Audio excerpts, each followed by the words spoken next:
बलमु बसेले दूर देशवा, केकरा से करबो सलाह।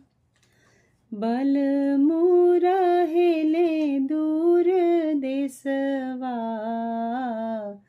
केकरा से करबो सलाह। आई गईले कार्तिक के महीनवा,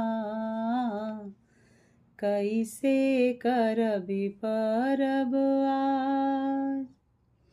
चिट्ठिया ना जाला अंतरदेसिया, चिट्ठिया ना जाला अंतरदेसिया, फोनवे से करबो सलाह।